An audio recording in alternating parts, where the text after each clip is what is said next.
That's obscene. That is obscene. Oh my God. Hey, what's up? It's Indy. Welcome to my channel. Thanks for joining me. This is a topic that I've been wanting to cover for a while, ever since I heard about Antilia, which is the Ambani's family home, which is the most expensive house in the world. I think architecture is really interesting, and I studied fine arts in school, in college, so I have a special interest in this topic. So let's learn about it. The most expensive home on the planet. Oh my gosh. In the inner city of Mumbai, India, not far from the poverty-stricken slums, on the renowned Altamont Road, stands Antilia, the most expensive home ever created. This home ascends 27 stories, stretching 568 feet high, granting the massive structure with prime views of the Arabian Sea. In technical terms, the home is the second most expensive residential property in the world, considering Buckingham Palace is worth around $5 billion US. However, Buckingham Palace is considered a crown property, whereas Antilia is a private residence. And the most expensive private residential property at that, with some pricing estimates as high as $2 billion.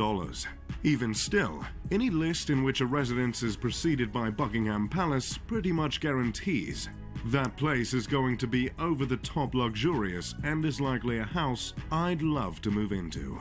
In this video, I'll take you on a virtual, informative tour of this ostentatious estate, while engaging all of 2 of your senses. In this massive home, there are several ceilings that are double or triple heighted, so the 27-floored skyscraper looks more like a 50 or 60-floored building. Can you imagine only being as tall as an ordinary 27-floor building?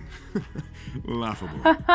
On some of the lower floors, there is a multi-level car lot that can hold 168 vehicles, including Mukesh's precious RS5 Crore Maybach, a car for very important people. Somewhere in that car lot is also a car service station. But if cars aren't your style, don't worry. The home also has 3 helipads placed on the roof. Few things say billionaire like more than one helipad on the roof. Both the private car lot and helipads are violations of residential bylaws in Mumbai, but from what we can tell, no one has forced the billionaire's hand to make any changes. Above the car lot, you'll find an extravagant lobby composed of 9 elevators. Further up is a 2-story recreation center with a lap pool, a gym, a juice bar, a dance studio, and a yoga studio. Floors like these are how Jeff Bezos transformed his I sell books body to his I sell what I want physique. As you continue to ascend, you will eventually run into a spa and a ballroom.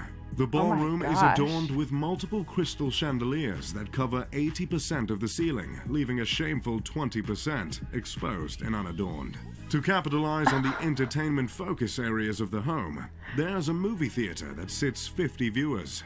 There are multiple balconies and terraces with luscious gardens hanging over the sleek facade along the home.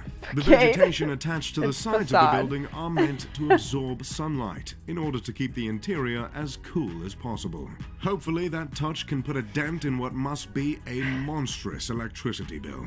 As if all this luxury wasn't enough of an escape from the hot, busy streets of Mumbai. The home comes fitted with an ice room equipped with a snow generator. Meant to mimic a winter wonderland. A creative addition rivaled only by the likes of Willy Wonka. The immaculate structure was designed by architects Perkins and Will out of Chicago, and the interior design was overseen by an Australian company called Leighton Holdings. While the 400,000 square foot building is home to just 6, it's also meant to make room for a staff of 600 cooks, cleaners, and security personnel. So that makes the size of the mansion less excessive, right? I double-checked that stat, by the way, and I can confirm 100 staff per family member. The building is named after a legendary island, also called the Isle of the Seven Cities. The tale of this island originates from an old Liberian legend in which bishops fleeing from the Muslim conquest of Hispania escaped to an island and created 7 settlements there. There's not much else on that fun fact, and no one seems to know why the owners of the home took to that fabled island. But that's the thing with being a billionaire. No one questions your decisions. Considering the unique shape of the skyscraper and the fact that its construction cost not 6, not 7, not 8, but 10 figures, it'd be a fair assumption to presume the design of the home is symbolic, or at least, on purpose. And that assumption would be correct. This incredible structure was meticulously crafted with Hindi influence and generously laced with religious symbolism. Within the 27 stories, there are 6 sections of the home that are meant to reflect earth, water, fire, air, sound, and light. These elements were placed from bottom to top as to mimic not Nickelodeon's Avatar: The Last Airbender, but the ascension to enlightenment. Throughout the mansion there are 2 reoccurring motifs: the sun and the lotus. These symbols are meant to represent rebirth. The materials used to stand for these themes include marble, crystal, and none other than mother of pearl. There is a temple in the home in which the family of 6 goes to pray regularly.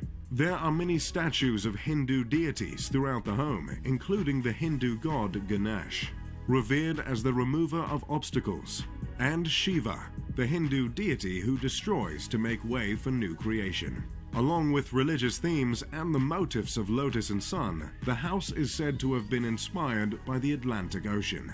The owner of the $2 billion home is Mukesh Ambani, a petroleum titan, chairman of Reliance Industries and, surprise, surprise, the richest man in India. Mukesh is responsible for 1/5 of India's exports, which is absolutely outrageous considering India makes up for 1/3 of the Earth's population. Mukesh's father created a business that turned into the world's biggest producer of polyester fibers and yarns. Mukesh multiplied his inheritance many times over to become one of the richest men in all of Asia. For years, Mukesh was a member of the top 10 richest people in the world, and during one surge in India's stock market in 2007, he was believed to be the richest man on the planet. But as of recently, he sits comfortably at the 20th spot. Mukesh is worth $40.1 billion and is 61 years old. Did someone ask for a list of the richest people on the planet? Okay, here it is. Number 1, Jeff Bezos, Amazon. Number 2, Bill Gates, Microsoft. Number 3, Warren Buffett, Berkshire Hathaway. Number 4, Bernard Arnault, Louis Vuitton. Number 5, Amancio Ortega, Zara. Number 6, Carlos Slim Helou and family. Number 7, Mark Zuckerberg, Facebook. Number 8, Larry Ellison, Oracle. Number 9, Larry Page, Alphabet, co-founder of Google. Number 10, Charles Koch, Koch Industries. Number 11, David Koch, you guessed it, Koch Industries. Number 12, Sergey Brin, Google. Number 13, Michael Bloomberg, Bloomberg. Number 14, Ma Huateng, Tencent Holdings. Number 15, Jim Walton, Walmart. Number 16, Rob Walton, Walmart. Number 17, Alice Walton, Walmart. Number 18, Steve Ballmer, Microsoft. Number 19, Francois Bettencourt Myers and family, L'Oreal. Number 20, and our guy, Mukesh Ambani. We just love lists here at Mr. Luxury. As you might have noticed from the list, Mukesh is one of only 2 individuals from Asia to earn a spot on the list. Mumbai is the commercial capital of India and is also called the city that never sleeps because I guess they didn't know that slogan was already taken. This city is also home to the entertainment industry in India, so it's commonly known as Bollywood, yet another thing they ripped from the United States. While the city is home to the world's most expensive house, it's unfortunately also home to the world's largest slum. The popular film Slumdog Millionaire was set in Mumbai. The public reception of the house's creation has been harsh at best. I would imagine. I believe offending neighbors comes standard when you're creating a home worth over $1 billion. But there is certainly warrant for any offense taken in this particular case, I must admit. While the house was built on the richest stripe of land in the city, it's hard to not notice the contrast in a city like Mumbai, with such depths of poverty just blocks away. Gyan Prakash told the New York Times in 2010 that the home, is in a way reflective of how the rich are turning their faces away from the city. In Mumbai, 40% of children under the age of 5 are underweight. The gap between the rich and the poor is as stark and vast here as any other place in the world. Still, there are some that bring up the charitable acts of the Ambani family, which include the creation of a hospital, when discussing the moral responsibilities of the family, not to mention numbers of the philanthropic ventures, specifically by Nita Ambani, Mukesh's wife. Which is great and all, but no one is going to ignore the gargantuan mansion towering over the city, or any of Mukesh's indulgences other than the mansion. Years before the creation of Antilia, Mukesh bought his wife an Airbus for her birthday for $60 million. He had the passenger jumbo jet refitted with a living room, a bedroom, satellite TV, a sky bar, and a spa. Unlike most families worth billions, the Ambani family owns just the one home as opposed to the expected several around the globe. That's Initially, interesting. the family shared a house with Mukesh's mother and brothers. But after Mukesh's father passed away of a stroke, he decided to break the bank on the 400,000 square foot home. The children of Mukesh and Nita all studied at universities in the States. Isha, the eldest daughter, recently graduated from Yale.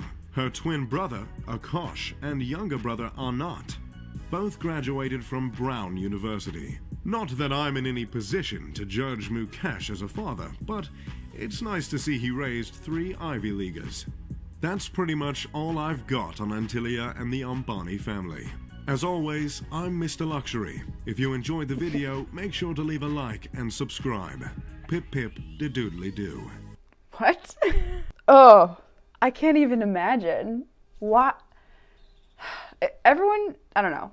Maybe, okay, I don't even know where to start here. Yes, it would be great to have enough money, lots of money, to have whatever you want.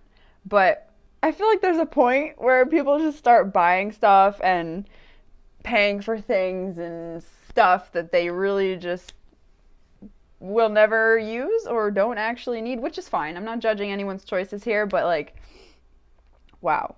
It's quite interesting that the Ambanis only own the one home, but I suppose a house like that is enough for anyone. It's huge, and it has enough space for 100 staff per family member, and there's only 6 of them. Talk about ridiculously excessive.